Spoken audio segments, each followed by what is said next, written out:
What is going on, guys? Welcome back to another video, and today I wanted to switch some things a little bit up and give you guys my tips and advice on how to best invest in the sneaker market for the long term to, get that nice profit that we all love to see when we, buy and resell sneakers. So I know reselling sneakers is one thing, but investing in them and holding them for the long term is another thing, and predicting the market in that way. So I wanted to give you guys some tips because I know a lot of you in my DMs have been asking me how to best execute some investments and how to look out for undervalued, underrated sneakers. So yeah, so this is basically what this video is going to be about.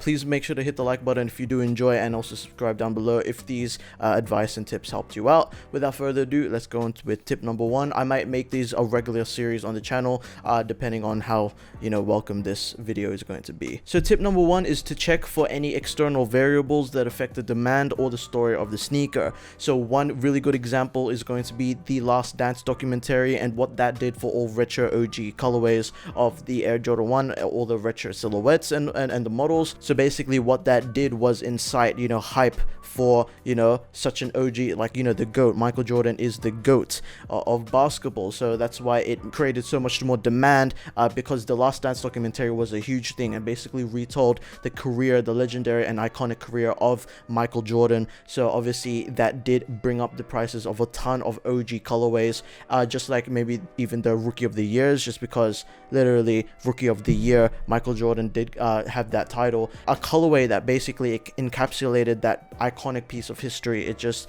was absolutely a must-have for any Michael Jordan fans, for any Air Jordan collectors. That was just one of those staples. So a ton of colorways did increase in value due to that Last Dance documentary, just because everybody was talking about MJ, everybody was hyped about the Last Dance documentary, and yeah, it was just definitely a reason to why Air Jordans just bumped up crazy in price. The 88 dunk contest threes as well, that he jumped from the free throw line, won the 1988 dunk contest, that also did rise in value due to the history and it being such an iconic colorway for what it did for Michael Jordan's career. So all those little things, it really just did help the sneaker become more profitable, and see a really big increase. One thing that I mentioned that's current, obviously you've missed the boat for the Last Dance documentary and investing in Jordans, to see that crazy increase, because obviously the Last Dance documentary, it's been around for a while. But the one thing that I have that's upcoming is going to be the Air Jordan 1 Tokyos, because obviously we already know that the Tokyo 2020 Olympics were supposed to be held, but due to the virus and all that, it did get pushed back to 2021. So the demand for that is going to be even greater, I think, for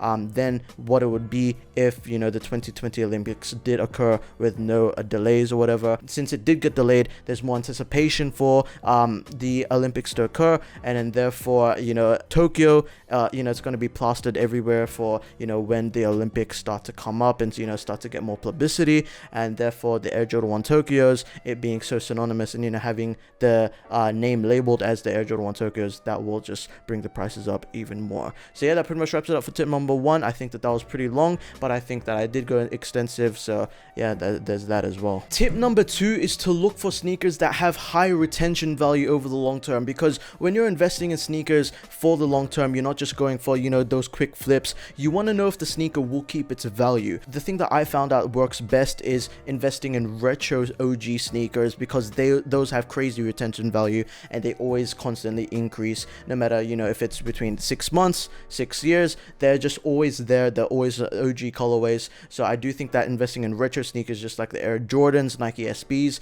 those types of sneakers, OG colorways, they always do well. Whereas if you do something modern, like say some Yeezy 350s, certain colorways of those sneakers have like really bad retention value, just because if they're super hyped at one point, the wave will crash eventually with those types of shoes. Whereas with Jordans and whatnot and Nike SBs, they've always had an increase. They've always been sought after and very collectible. So when people talk to me about investing in Yeezys for the long term, I really do mention about the retention value of these sneakers. Obviously Yeezys did have their peak, they did have their golden year, but that year has passed, and then therefore a ton of the Yeezys have been decreasing in value heavily. So that's why I do think that investing in retro sneakers rather than modern hyped sneakers, of course it might be hyped right now, like some sneakers may be hyped right now, but depending on how they go go in the future? That's another question. Like, you know, will the hype still be there? What can affect it? Whereas Jordans, they've always been very sought after. They've always been,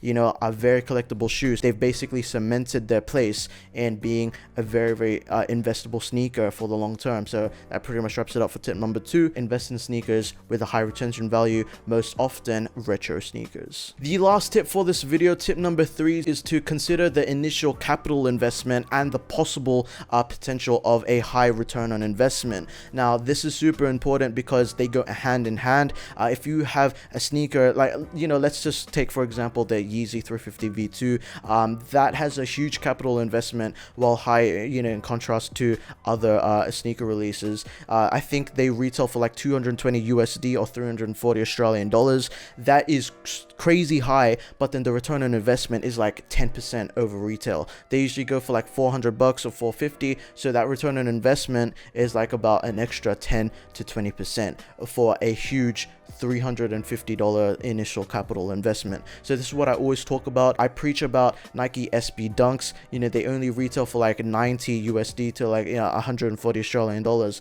but you know, the return on investment for resale price, like, you know, the Syracuse, Kentuckys, they currently go for like over 500, 600 Australian dollars.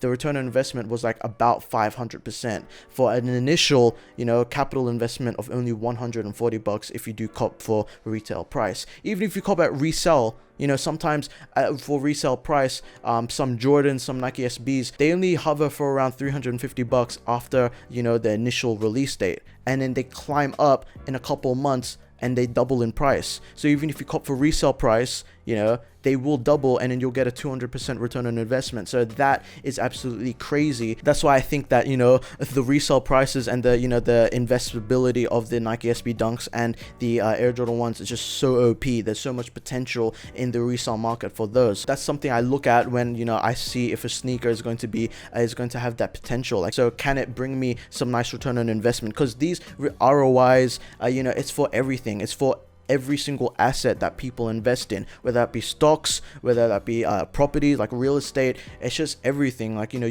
that is key if you do want to make a successful investment, and also the capital investment as well. Or if you invest in a sneaker, you spend like $1,000 on like one sneaker, but then it appreciates like 10% yearly. I don't think that that's as good of an investment as, say, investing 350 bucks on one sneaker, then it doubling, and then, you know, you making a 200% return on investment. But yeah, that pretty much wraps it up for this video. I hope you'll enjoy and learn something new. I definitely love sharing these tips. You know, it does, you know, I know it does clarify a ton of things with people messaging me in the DMs asking for the best ways to invest in sneakers. This is basically the answer, and if you message me, I will link you to this video just because I think that it is super helpful for any new beginner reseller. But yeah, let me know if you guys want me to make this as a series. I do have a couple more tips, but I will like to keep it short. But yeah, thank you all so much for watching. Please make sure to leave a like, subscribe, comment, or, you know, do whatever you need to. And yeah, see you guys next time. Take care and peace out.